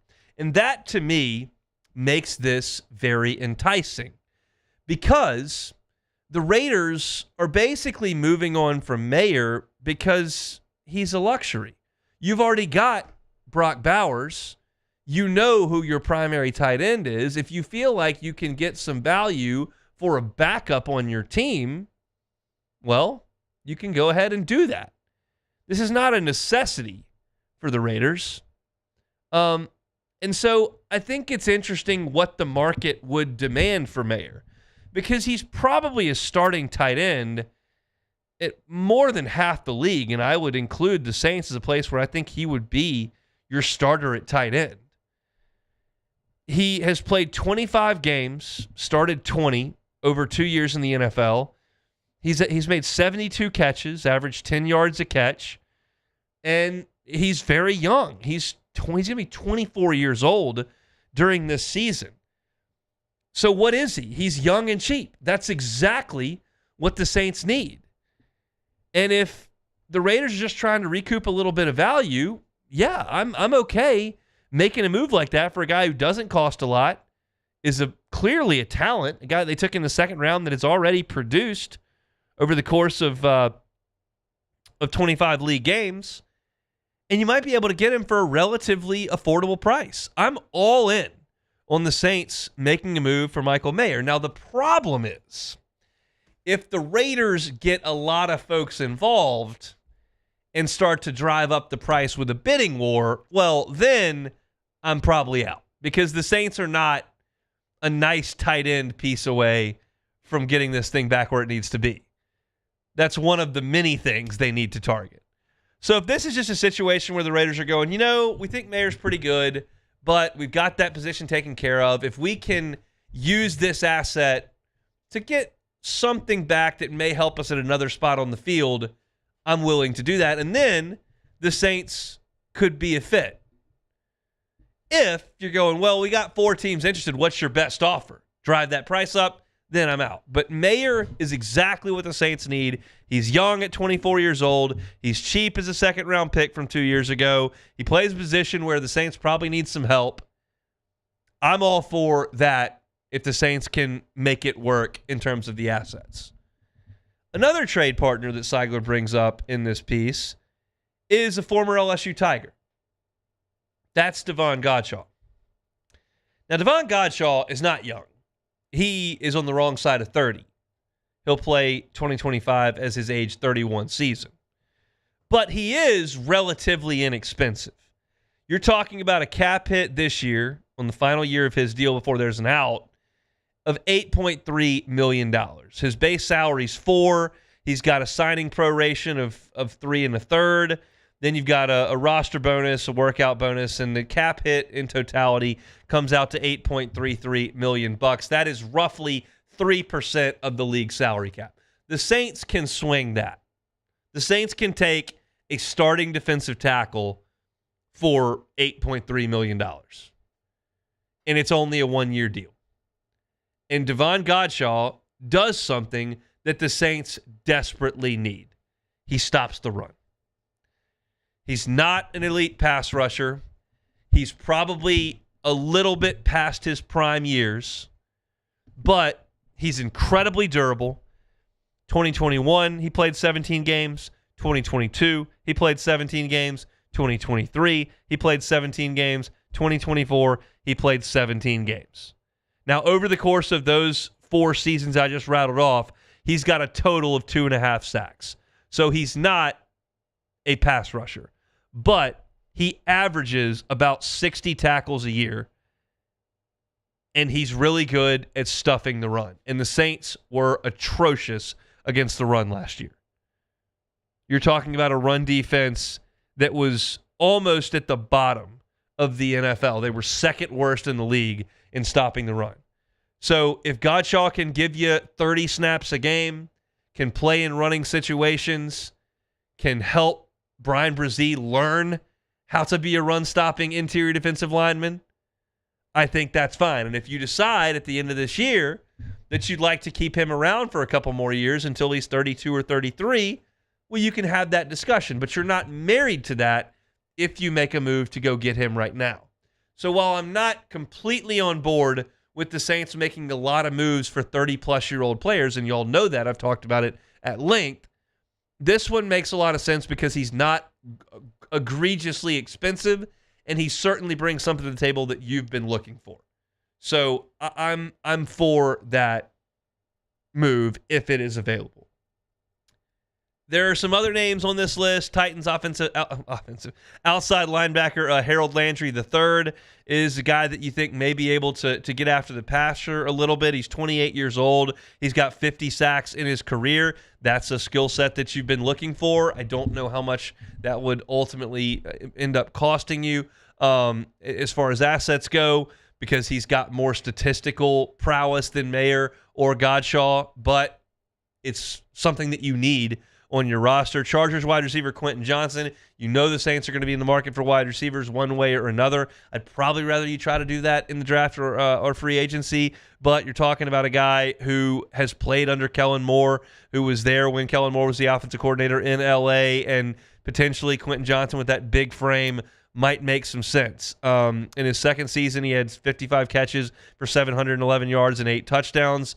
That greatly surpassed his rookie season, so it's a guy that may be onto something there.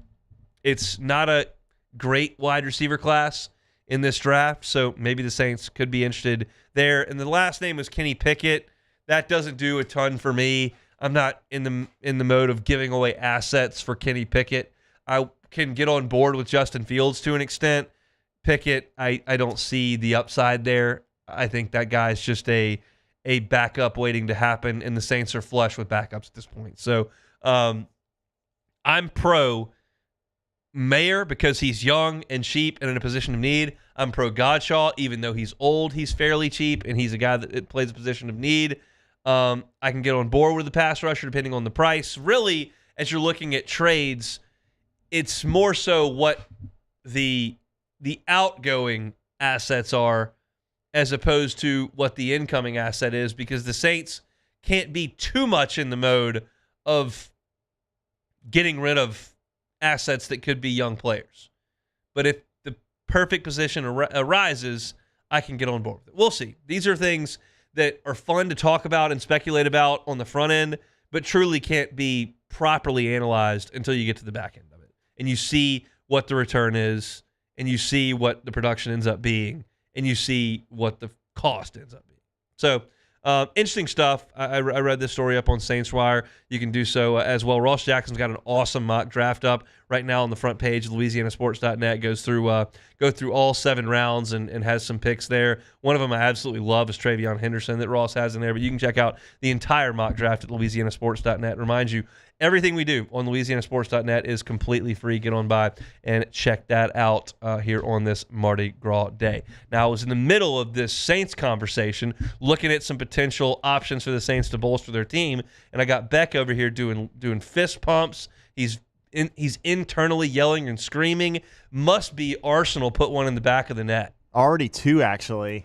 Well, they're playing obviously a JV team. Then. It's not a JV team. No one scored team, 2 goals in the history of soccer. That's the first time that's ever happened. It's not. It's not the first time. It's either 1-0 or 0-0 and PKs. That's incorrect. 2-0 before the half means they're playing a friendly against the Church League team. No, that's not what's happening. Actually, it's two goals. It's 2. Well, why don't they just pack up and leave? It's clearly the game's over. That team couldn't score 2 goals if they were out there for a week and a half. They've had a few chances, actually. I don't think so. They have. Obviously, my keys to the game are being carried out by Arsenal. They are making sure their touches are good. They're using their speed up front. The communication in the back end has been exceptional, and that's how they've gotten here. The speed up front hasn't actually been the. How would you score 2 goals? Well, one of them was actually. Was it a set piece? No, it wasn't. It wasn't good. Could have been a set piece. Good term usage there. Not a set piece. Love the set piece. Yeah, it was not a set piece though. But no, it was not the speed up front. Actually, there's kind of just some good build up play. Good touches. That's another term for you. I'm not using that one. I don't like that one. That is a good term. They stopped jumping off sides. They did not. Yeah, they were not offsides for the 2 goals, thankfully. Well, they've had some offsides earlier. That is pre-snap penalties. That's lack of discipline. Yeah, it is. It is lack of discipline. They cannot have that. Speaking of lack of discipline, well, I shouldn't say that. LSU's had some discipline this year. Yeah. They just haven't been great. We'll talk about LSU basketball coming up next. The Hunt Palmer Show. There's never been a better time to catch a John Deere deal from the crew of Sunshine. Ask us about our low monthly payment options on our tractor packages and let the good times roll. With equipment strong enough to power one of the world's largest celebrations, we've got your needs covered too. Learn more about what it means to be powered by Sunshine at sunequip.com. Some restrictions apply. See dealer for details. Offer ends March 5th, 2025.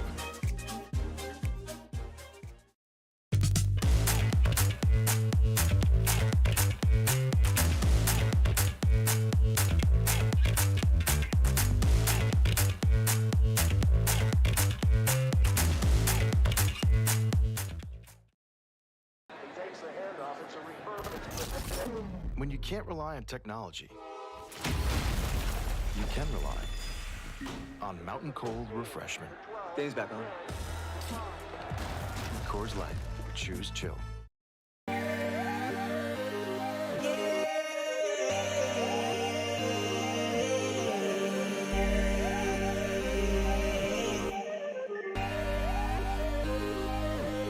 You gotta believe in a dream.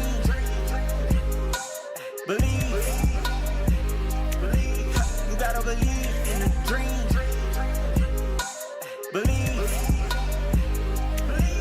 You gotta believe. My whole team on wild. Crime has serious consequences, but anyone can make a mistake. If you find yourself in trouble with the law, know that you have rights, and it's okay to demand them. The law offices of O.C. Brown are here to protect you and your rights. Felony or misdemeanor, DUI or drug charge. No matter what crime you're accused of, you still have rights. Let the law offices of O.C. Brown uphold them. Call 225-343-1111. Your law firm for a lifetime. Jerry and Benny Payne began Central Plumbing Company out of their driveway in Tanglewood subdivision. 50 years later and 4 generations down the road, we continue to serve Baton Rouge and the surrounding areas for all of their plumbing needs. Residential, commercial, industrial, or hospitality, Central Plumbing is here 24/7, 365. We want to thank our customers, family, and friends for 50 years of success. And looking forward to 50 more. At Ochsner, we know healing is a team sport. That's why we've partnered with world-renowned orthopedic surgeon Dr. James Andrews to create the Ochsner Andrews Orthopedics and Sports Medicine Institute. Whether you're a professional athlete or a weekend warrior, our team of specialists are dedicated to getting you back in the game. So whatever your reasons are for reaching your personal best, we've only got one: you. Ochsner Andrews Institute. Long live you. Family owned and community driven. Service Chevrolet Cadillac, a legacy you can trust since 1972.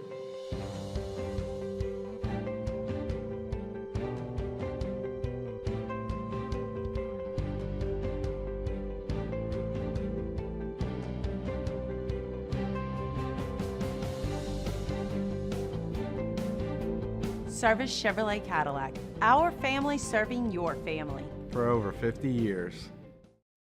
At Bayou Automotive, we believe in a sales process that puts you first. We want you to experience an easy purchase with clear pricing and great service. Let Bayou Ford and Bayou Chrysler Dodge Jeep Ram be your trusted partners in finding your perfect vehicle. The crew at Bayou Automotive is going to do right by you. Looking for the ultimate game day experience? Come to the Queen Casino in Baton Rouge. Wall-to-wall TVs mean you'll see every touchdown in HD. You're listening to The Hunt Palmer Show on 104.5 ESPN, Baton Rouge.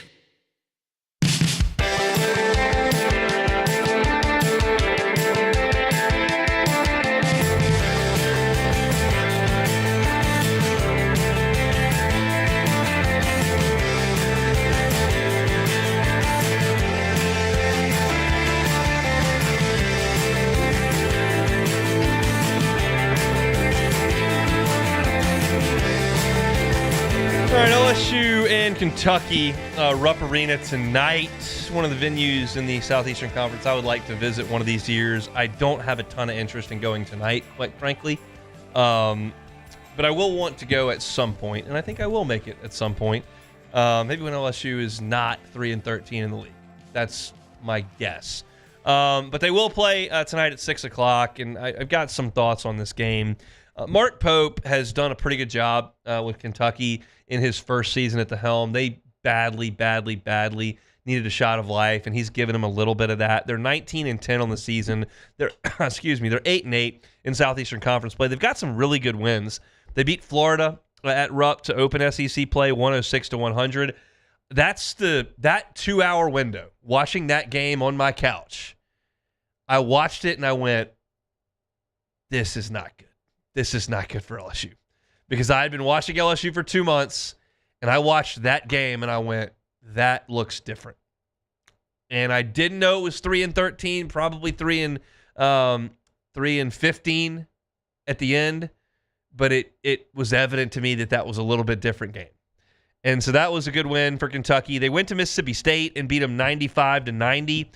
They played Texas A&M, beat them soundly, beat them by 12 points, 81-69.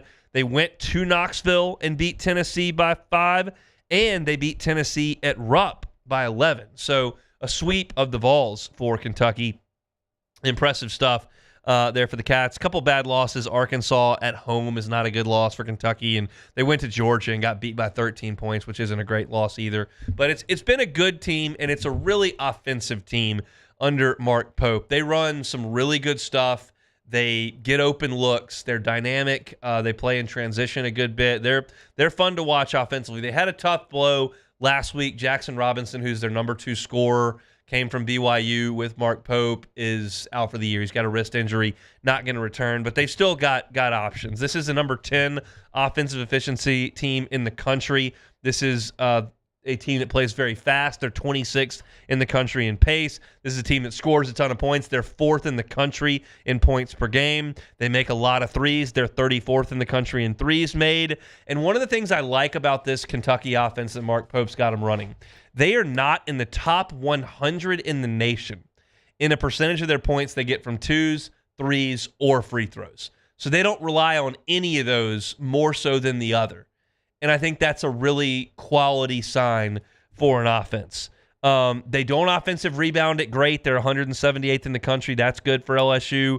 And they do a good job of taking care of the ball. But they're good on the offensive side of things. It starts now with basically 2 guys with Jackson Robinson out. It's Otega Owe, who's a transfer over from Oklahoma. He's averaging 15.7 points per game, which leads the team. He is strong as an ox, and he will take the basketball, and he will drive it, and he will drive it, and he will drive it. And he's got 35 pounds on Cam Carter. He's got 20 pounds on Jai Bailey. He's a big dude at 6'4", 220 pounds. And when you look at him statistically, he's attempted 262 two-pointers and 65 threes this year. So he shot 200 more twos than threes. That's rare for guards these days. He also leads Kentucky in free throw attempts, as you would imagine. So he's been really good for them offensively, and he's going to be a tough matchup for LSU because of how strong he is on the perimeter. The other guy that you have to pay attention to if you're LSU is Kobe Brea. Kobe Brea is the best shooter in college basketball. And I don't say that because he's shooting it well right now. I say that because he's been a walking bucket for 2 years at 6'7" and on the wing. At Dayton last year, he shot 50% from 3. LSU played Dayton last year. He made a 3 with inside 30 seconds to go in the game to tie the game. Dayton would ultimately win that game against LSU. This year, he's lighting it up as well, shooting 44% from three-point range. So over the course of 2 seasons of college basketball, one at Dayton, one at Kentucky, Kobe Brea is shooting about 46% from the three-point line. That is silky smooth. And he doesn't shoot like 12 of them a game. He usually shoots like 6. But you still can't ever leave him. And that makes an offense so dynamic when you've got a wing shooter you just can't leave. And Brea is that dude for Kentucky. As far as LSU goes, here's my thing with the Tigers tonight. The freshman guards have to play better. Like, Curtis Givens is averaging 27 minutes a game over the last 5 games. Victorious Miller is averaging 22 minutes a game over the last 5 games. Jordan Sears is down at 15 minutes per game over the last 5 games. So you're playing those guys significantly more. Curtis Givens is playing twice as much as Jordan Sears. You gotta shoot it better. You gotta make more plays. Curtis Givens is 1 for 13 from the floor in the last 2 games. That's not going to get it done. Sorry, in the last 3 road games he's played. 1 of 13 from the floor. Victorious Miller, over the last 2 games, 6 for 29 for 21% from the floor. These guys have got to play a little bit better. It's a lot to ask. Look, you're going to go up to Rupp tonight, and Kentucky's going to start 4 graduates and a junior. That's Kentucky's starting 5. 4 fifth-year guys and a junior. LSU's going to start 3 true freshmen, probably. Like, that's hard. That's not ideal. In this era of college basketball, that's not what you want to be. But Corey Chest is banged up, and Jalen Reed's out for the year, and Tyrell Ward hadn't played all year, and you've decided you're going to let Givens play over Sears. So you're going to be up there at a huge age disadvantage when you do that. And LSU will be in this game. Rupp's going to be hopping. Kentucky fans are excited about their program, more so than the 8-8 record. It's just the fact that it's not Calipari and they're not doing things the same old way. No, the results are not incredible, and Calipari did go there and win with Arkansas this year. But Kentucky fans like the fact that they're high-flying. They like the fact that they can score. And they like the fact that Mark Pope has injected some life. Plus, Pope is just super likable when he gets in front of the microphone. He's just a likable dude. And Calipari cannot be, especially when he's chastising the Kentucky fans for their expectations or what they do or don't know about his basketball team, which is kind of what he was doing over the last 4 or 5 years there. So I've been told by multiple players, the first was Andre Stringer back 12 years ago, that Rupp is not the most intimidating place to play in the league because it's kind of a bunch of blue hairs, that it's big and it's full, but it's not that loud and they're not that intimidating. It's not like Arkansas, not like Florida. I think right now you could certainly put Auburn in that discussion.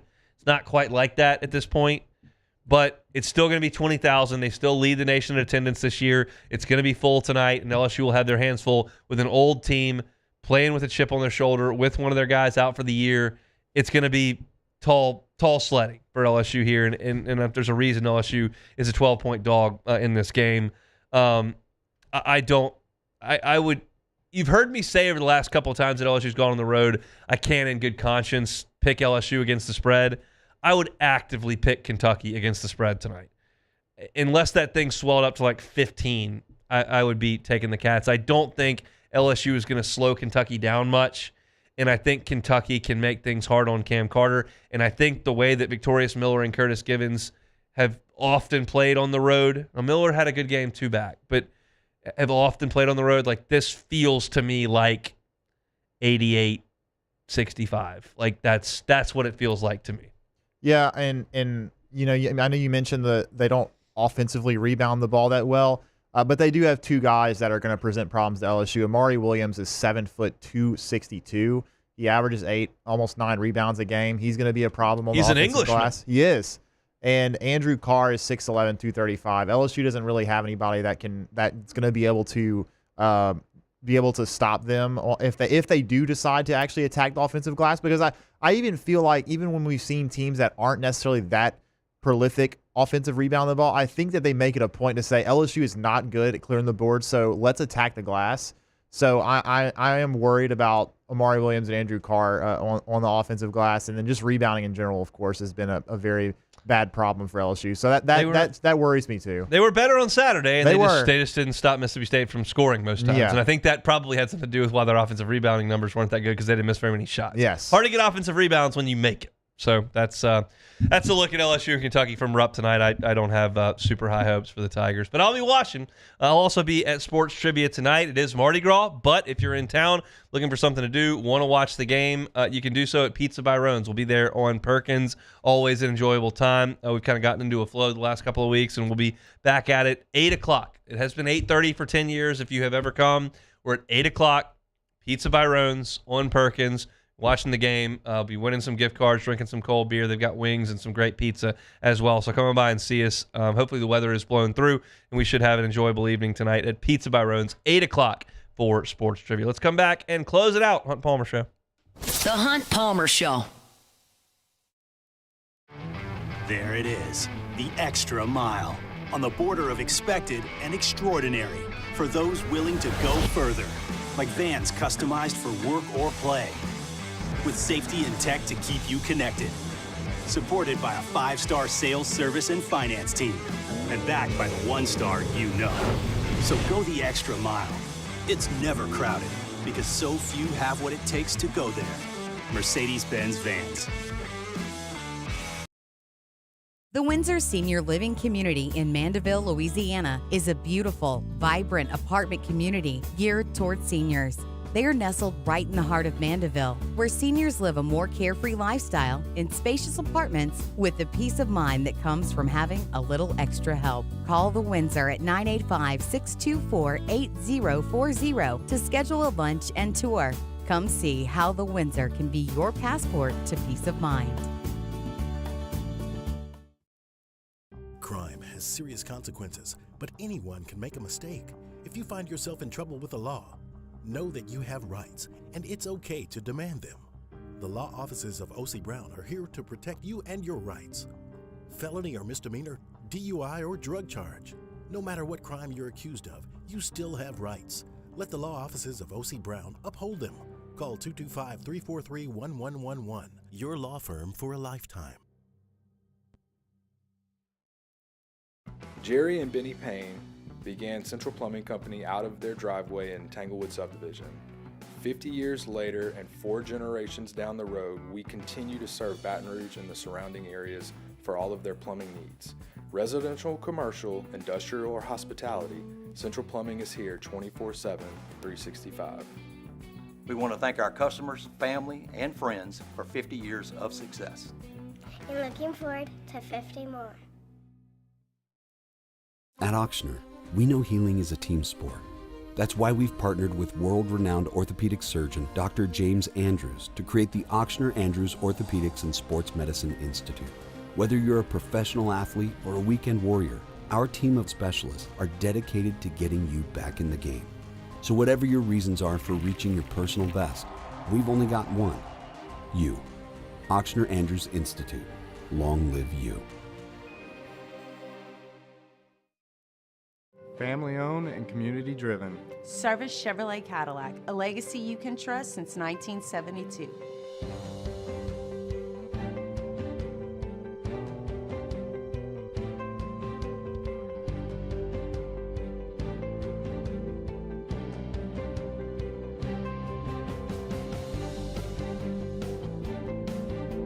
Service Chevrolet Cadillac, our family serving your family. For over 50 years. At Atmos Energy, our Smart Choice solutions help customers save energy and emissions with rebates up to $500 off high-efficiency natural gas appliances, smart thermostats, and weatherization upgrades. Together, we're fueling our energy future. Gulf Coast Bank and Trust is giving our customers the power to bank anywhere, anytime during this challenging event. And we're right there with you. Our mobile banking app is a smart way to manage your money and time. Gulf Coast Bank and Trust, the bank that cares about you. At Bayou Automotive, we believe in a sales process that puts you first. We want you to experience an easy purchase with clear pricing and great service. Let Bayou Ford and Bayou Chrysler Dodge Jeep Ram be your trusted partners in finding your perfect vehicle. The crew at Bayou Automotive is going to do right by you. Looking for the ultimate game day experience? Come to the Queen Casino in Baton Rouge. Safer game day platters and snacks, plus drinks. This is the Hunt Palmer Show on 104.5 ESPN, Baton Rouge.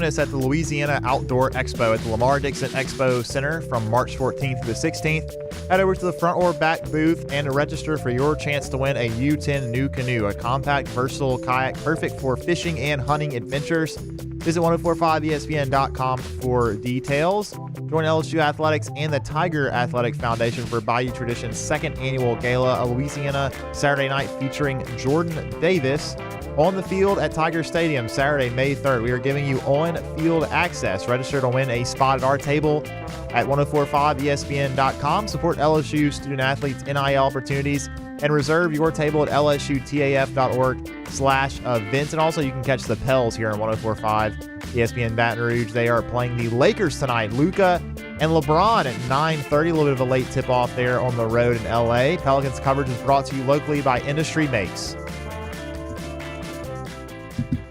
All right, happy Mardi Gras to you out there. Hope you're staying safe in some nasty weather. Just took my first peek outside since we started at 1.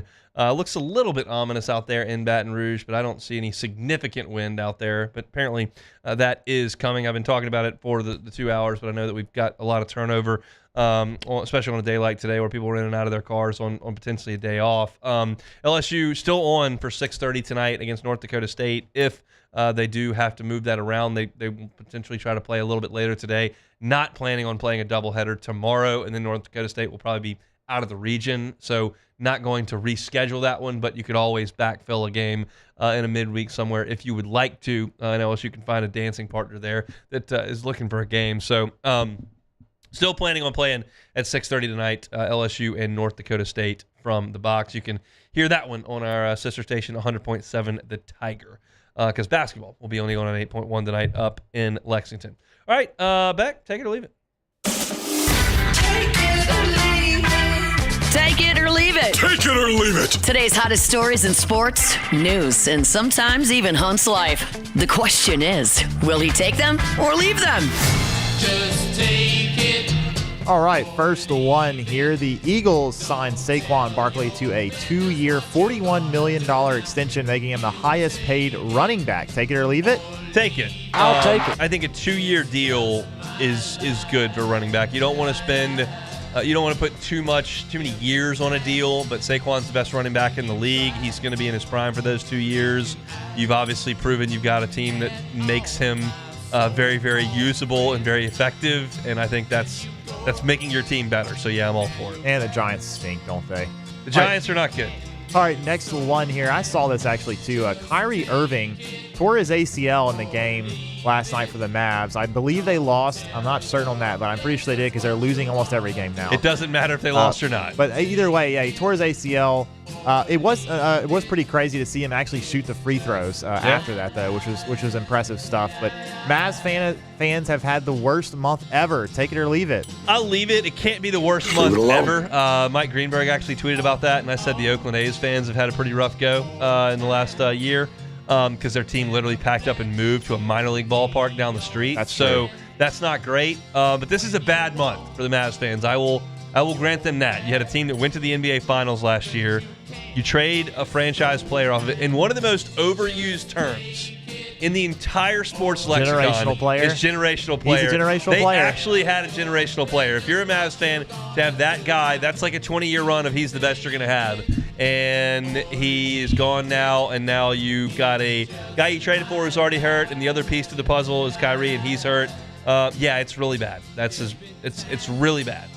All right, next one here. Chasing chickens for Mardi Gras. Take it or leave it. I'm going to leave it. I'm not going to fault the folks down the bayou for chasing chickens. If that's what you want to do, you get after it and you have a great time. I'm just not going to do it. Have you ever done it before, Hunt? No.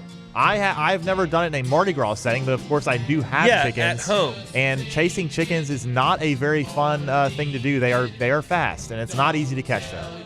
I want to know what your chasing chickens experience is like. Like, how long does it take you to catch a chicken? Well, it was hard for a long time, but actually I finally realized, and actually it was my wife who figured it out. We have a bag of like bird seed or like corn, like with corn and mixture, like a snack for them. Okay. And figured out that when you open the bag and shake it, they come to you. So Great. It's actually not work smarter, not harder. That's exactly. That's correct. So now it's been easier. However, there are times when they escape the yard, and it is not easy to get them. I usually have like a really long stick that I use to try to like wrangle them around with, but they're fast, so it can be challenging. Beck chasing chickens. I think that would be a great reality TV show. It would be fun to watch. If someone was watching, it would be enjoyable. I mean, we could get a bajillion social media hits on that. Just video Beck trying to chase chickens around. Maybe so, yeah. That's next up for the station to figure that out. I think one of the great, I can't think of the word I'm looking for here. It's fascinating to me, is that my cat, Teeny, her life's goal is to get outside. Yeah. Like, that is her life's goal. But once she gets out there, she doesn't do anything. Yeah. And I don't know if she doesn't realize that I can't catch her or doesn't care. But she goes outside, and I just immediately walk up, and she doesn't move, and I just pick her up. I could never catch this cat. Oh, yeah. No way. 50 years would No never chance. catch the cat. No. And I just walk right up and pick her up. And It's she interesting. she Yeah. wants so badly to get outside, and then she gets to the opportunity. She's there, and she won't capitalize. It's weird. I mean, yeah, my cat likes to be outside, and so I let him out, and he's usually not a problem. But yeah, if he could run up a tree, and I wouldn't be able to get him. There's just no way. Well, we got another problem that right when she gets outside, she does want to eat grass. And then yes. she immediately comes in and throws pukes. it up. Yeah, Yep, that's so what they do. not It good. is. Yeah, that is a strange thing, but for some reason that is what they do. This is chasing animals talk. It is on this Mardi Gras edition of the Hunt Palmer Show. That'll do it for us here on this Tuesday. Lots of action for LSU tonight. Baseball game, basketball game. I'll have post-game stories up for both on LouisianaSports.net. We'll react to them both on tomorrow's show. If you missed any of today's show, you can catch it on demand wherever you find your sound. I gave my thoughts at the top of the show on why I'd like to see Anthony Ianson stay in his second spot in the rotation. You can check out that at the top of the show. LSU football, putting in a package for some mobile quarterbacks that are all going to redshirt. Talked about that. You can find that on YouTube at Hunt on LSU. Glenn West, good enough to give us some time on this Mardi Gras day. Is the ACC still in limbo? That was the end of hour number 1. Then some LSU baseball and basketball talk with some Saints in hour number 2. Hunt on Saints is where you can find the Saints talk. Matt's going to drive you home on this Mardi Gras Tuesday. We're back tomorrow. Same time, same place for the Hunt Palmer Show. The Hunt Palmer Show. Genesis of Baton Rouge. GenesisofBatonRouge.com. Every single model on the Genesis line, from the entry level all the way up to the highest end vehicle, all of them come with the same baseline safety features because they just don't mess around with safety.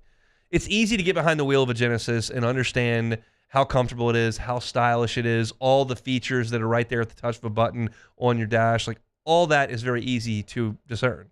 But also, you have to take into account how safe the vehicles are. And you can rest assured when you're behind the wheel of a Genesis that you're behind one of the more safe vehicles on the road, from the sedan all the way up through the SUVs. Test drive one today. Get on by and see them at Airline and PQ. You may not have been by the store. It is state-of-the-art. It is gorgeous. It's phenomenal. And their staff is wonderful as well. Their brand ambassadors are exceptional to work with. The entire line of vehicles is online at GenesisBatonRouge.com. That's GenesisofBatonRouge.com.